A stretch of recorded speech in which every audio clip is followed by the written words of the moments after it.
Hello YouTube, it's Quiet Woods 2 in Russellville, Arkansas. Thought I'd give you a pre-July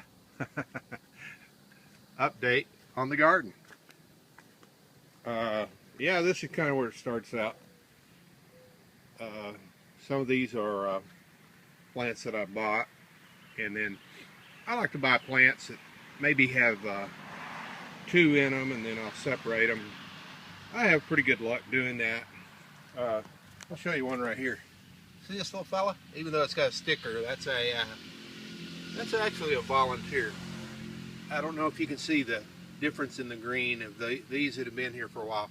This one I brought in from the sunshine, so it's got a lot more green to it. But these are just some of the leftovers of after I got my plants put out in the sunshine. We've had just about a whole month of rain, and here it is, the 2014 version of the hydroponic setup. I didn't move this, didn't tear it down from last year. Matter of fact, I got so stinking lazy. All I did was pull the top off, yank the rotted stem from last year.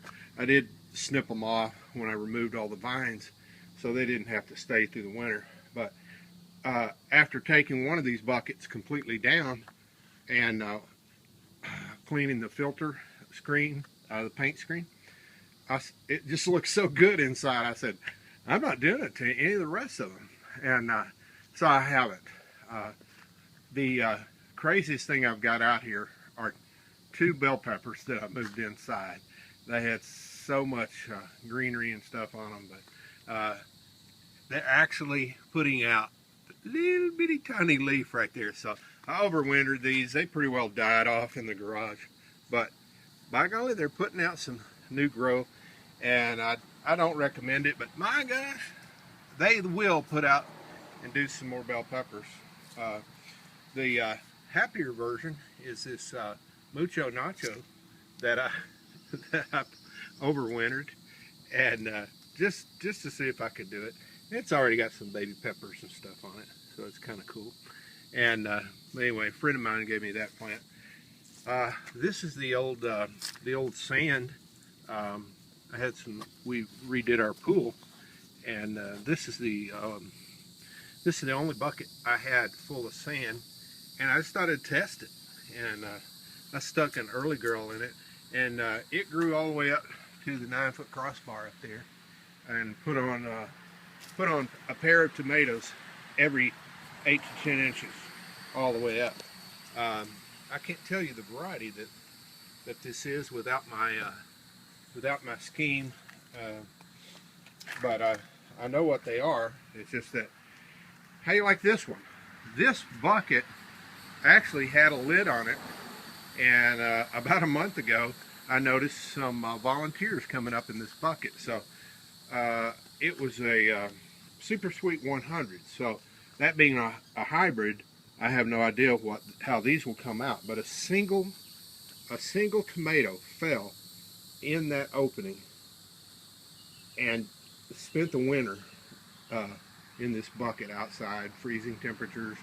And so anyway, when they started growing from the seed, I just moved them aside. Of course, after protecting them from the sunlight for a little while I removed the lid completely, and this thing is just taken off. This, of course, needs to be removed back down to a single plant, and grown as a Super Sweet 100 would normally, which if any of you know that plant, it's pretty nice. Right here we have a red currant. This is the most interesting tomato. I had some of these a couple of years ago growing in earth boxes, and my granddaughter and I just love this tomato. It's only a ½ inch in size, so whereas the Super Sweet 100 is a full inch or slightly over an inch, these are very, very sweet, and they're called red currant, like a grape. So I highly recommend it. Out of 5, due to the fact they were sitting out here for about a month waiting on me to get in gear. I don't remember what this one is right here. to be honest. Oh, this is a volunteer. This one actually, down on the other side of my tractor, I built a 4-foot by 12-foot mid-lighter method strawberry patch, and it's just full of strawberries down there. Unfortunately, being the first year, you don't get much fruit. So let's see if I can pick up a name here. Here's one that I read about called the mortgage lifter. So notice that it's already somehow divided into a double stem while it was growing in the garage, and this is one that I purchased, but its twin did the same thing. I believe this is also one of them right here. And then some of these kind of get a little bit, I got a couple of big beef here, it looks like, and then I've got celebrity. It appears that all three celebrities have already set tomatoes, and that was before they got brought outside. So we've got this on a timer. The timer is kicking out juice for an hour 3 times a day.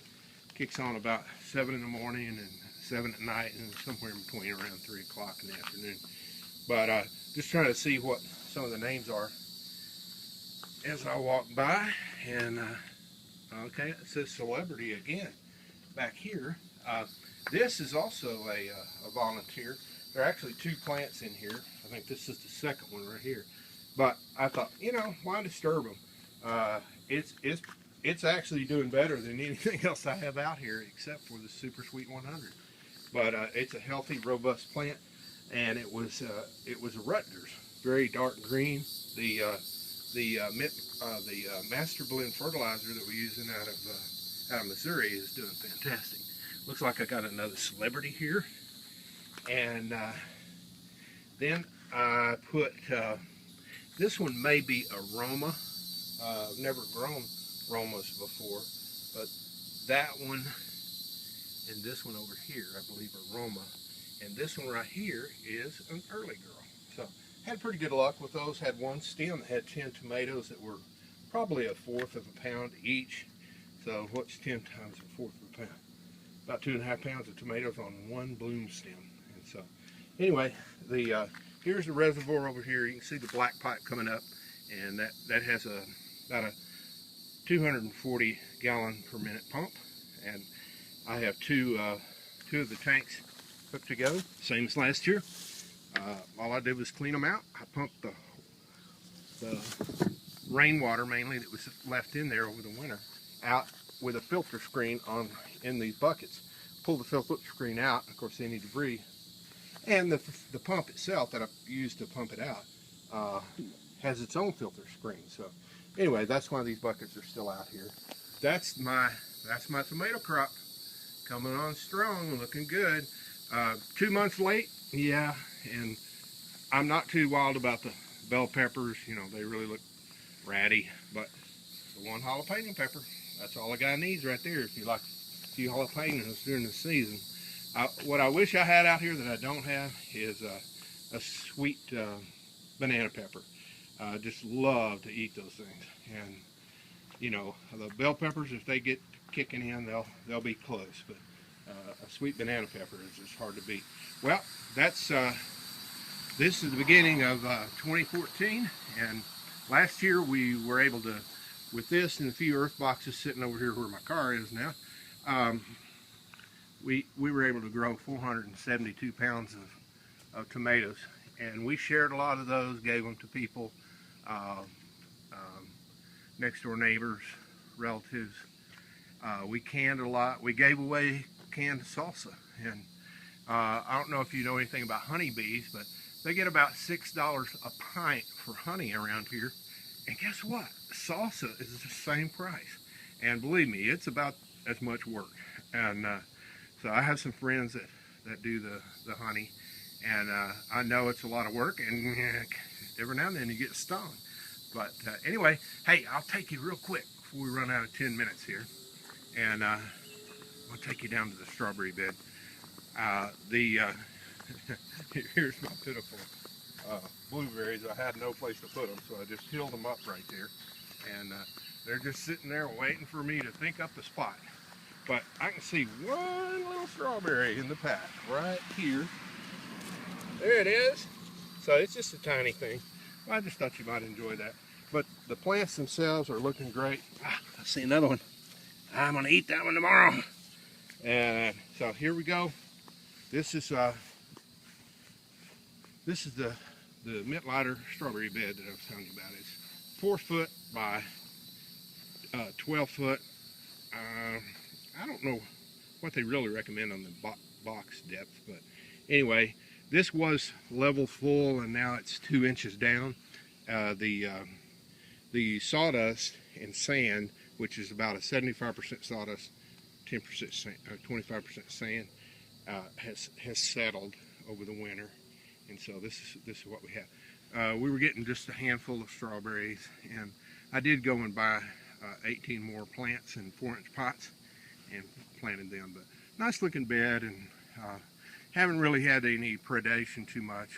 Something that's pecked on it a little on a few of the berries, but I think if there had been more production, we might have had more predators. But anyway, this is Quiet Woods 2 signing off from Russellville, Arkansas, and the beginning of the tomato season, for me anyway.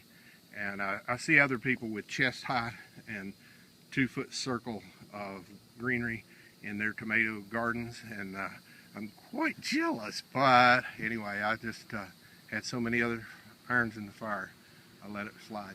So anyway, hope you're having a good gardening season, and we'll talk to you soon.